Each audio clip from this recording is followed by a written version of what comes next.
Happy Monday, love bugs. You know I love a Monday after a Sunday football game.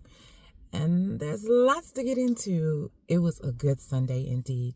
So let's get into this recap. So happy Kwanzaa, Habari Gani, and yesterday was the principal Ujima, which means collective working responsibility. And let's be very clear, Shedeur Sanders and the Cleveland Browns did that. All cylinders were in sync.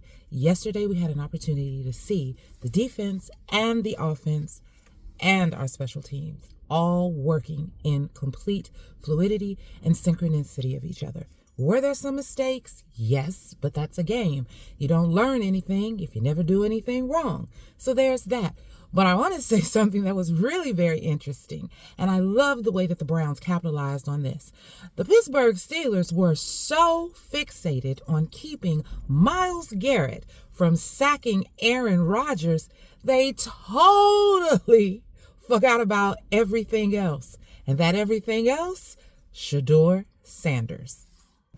Now, every week since he has hit the field, he has progressed. He has capitalized on what he didn't do the week before, and he has returned to the field and given us not only what he didn't do the week before, but a little razzle-dazzle to send us into next week wanting more. What was really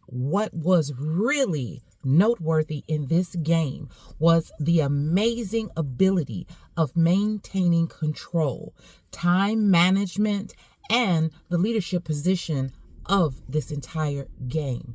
Everyone was in sync. It is the first time we have ever seen this team this season move like this. And I love the way that when Shedeur is on and he is warm and comfortable, he performs well and everyone around him performs well. Now, there was some farkle-narkle bull dookie, like, why are we staying on the field at 4-7 on the 30-yard line when we can just go ahead and punt? But Kevin is going to be Kevin, so there's that.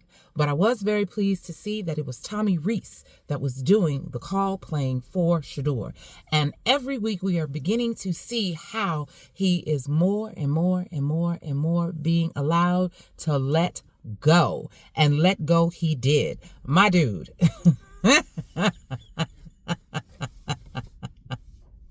Oh my God. And don't take my word for it. You can go look at the stats. Now, yes, we did throw some interceptions. Yes, we did get sacked. But again, this is Shedeur's rookie season.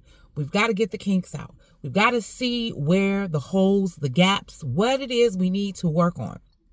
And like I said before, you clearly can see that Shedeur is capitalizing on the things he didn't do well the previous week, because when he comes back on the field the week following, he is utilizing what he learned from that game, and he's sprinkling in something to keep us coming back for more.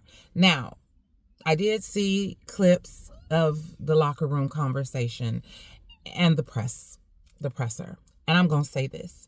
At this point, why are we talking about Kevin Stefanski? And heaven forbid, why are we talking about a damn game ball?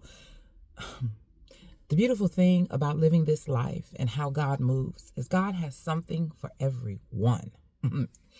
Some people get game balls. Some people get legacies. And what we are watching is the new dawn, the new era of a new Sanders and a new legacy being built. Not by nepotism, not by favoritism, not by glitz and glamour. But we are watching hard work, conviction, focus, direction, leadership. We are watching all of those elements form and mold a new team in Cleveland. So, Kevin, all right, girl, do your thing. I mean, we know what you're going to do, and it's okay. And I'm not going to take anything away from Carson Schlesinger because he is a good football player. Howsoever, and I digress. Lastly, I want to say the sidelines of the Cleveland Browns games are beginning to look like Jackson State and Colorado. Okay? Folks are coming in, and they don't care about the L or the W.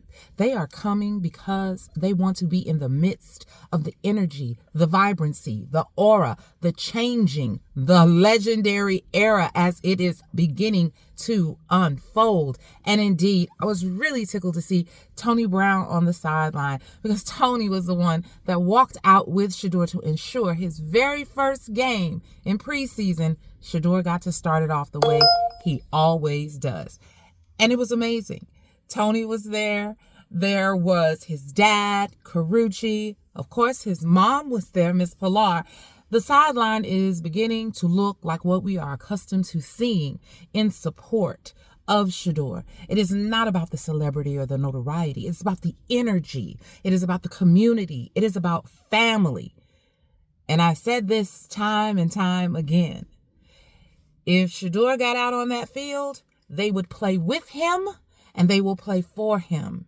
And now this organization is going to build a team around him. And a beautiful thing it is. And Miles further confirmed it. They're not laying down for picks. They're standing up for wins. Okay, y'all, I ain't gonna hold you. As always, protect your peace and your mental health.